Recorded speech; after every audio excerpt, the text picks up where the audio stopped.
they don't go against gay people and stuff. It's more of your politics that your religion that really is it. And he's a very democratic person. He's sort of a moderate, I guess, but his family is, and his kids are, super far left, he says, and they're more green. And he toured with um, Ted Alexandro, who is a super left wing guy. He's great, but and that's such a weird mix. But anyway, back to his albums. So, um, so Beyond the Hell is 21. So, and then King Baby is his third. Is the next one. It's his third album that's on Spotify, and his second special that's second Comedy Central special. It's King Baby from 2009. It's an hour and 6 minutes. There's 5 minutes on bowling, 3 minutes on laziness, 3 minutes on escalators, close to 5 minutes of jokes on camping, 4 minutes of jokes on hammocks and beds, and 4 minutes of bacon jokes that are just amazing, just so hilarious, just the greatest bacon bits of forever, like just awesome, you know.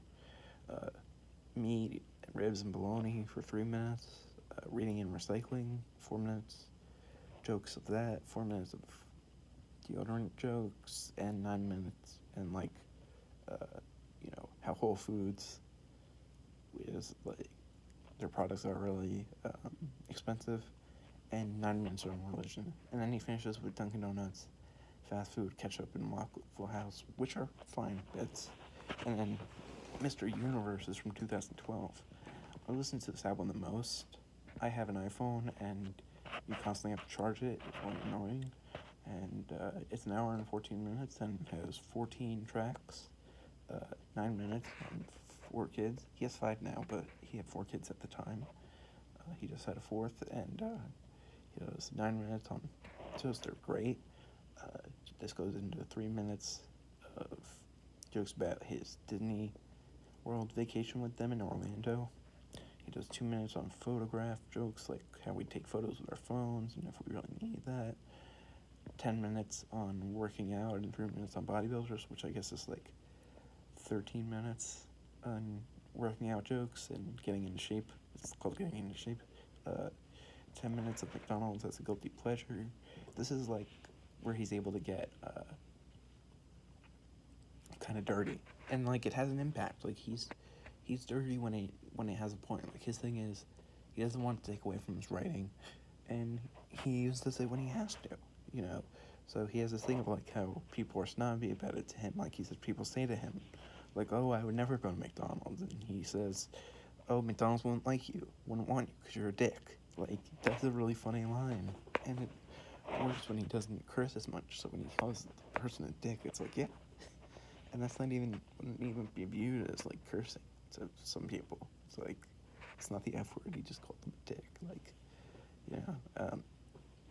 And then he does 3 minutes on Susan Shocks, and then he does 10 minutes on hotels.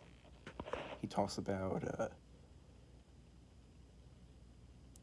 how expensive it is, and he talks about how he has a couple of jokes on hotel porn, how they push the pornography on you.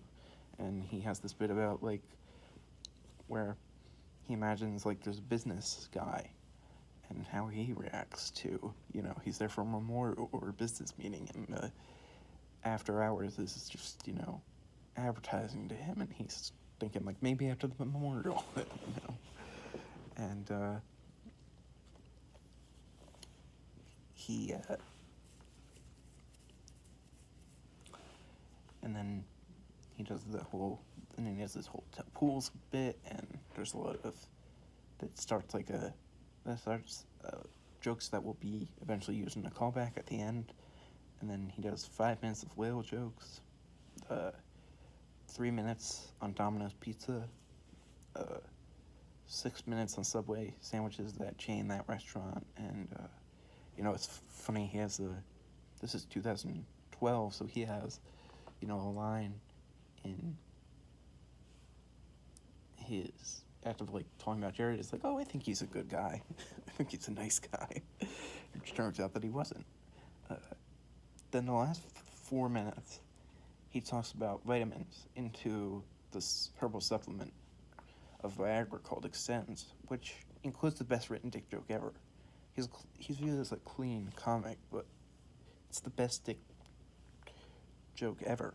And that's just the thing with him. It's like he curses when he needs to, and he's a comic. Like that's what he is. He's just a comedian. And I think a lot of people just say, "Oh, he's clean because he's religious," or which isn't true. It's like he's clean because it's the material. He said it himself. Like if you're talking about mundane like sort of things, if you're talking about cookies and like if you're talking about food, it's like you don't need to curse. He curses when he has to. And it's never even the major curse word, so it's like fine. Like I mean, even in his first couple albums and specials, like he still says stuff like "oh crap," like stuff like that. That's not like a curse word to us, but like to very like clean people, very pristine people, he would be viewed as that, like kind of dirty, for saying like "oh crap" or "hell" or "damn" or stuff like that. The second to last album I love is I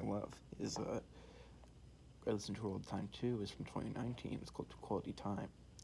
Uh, he does 5 minutes. It's talking about his weight and becoming 2XL. He talks about how triple X and like,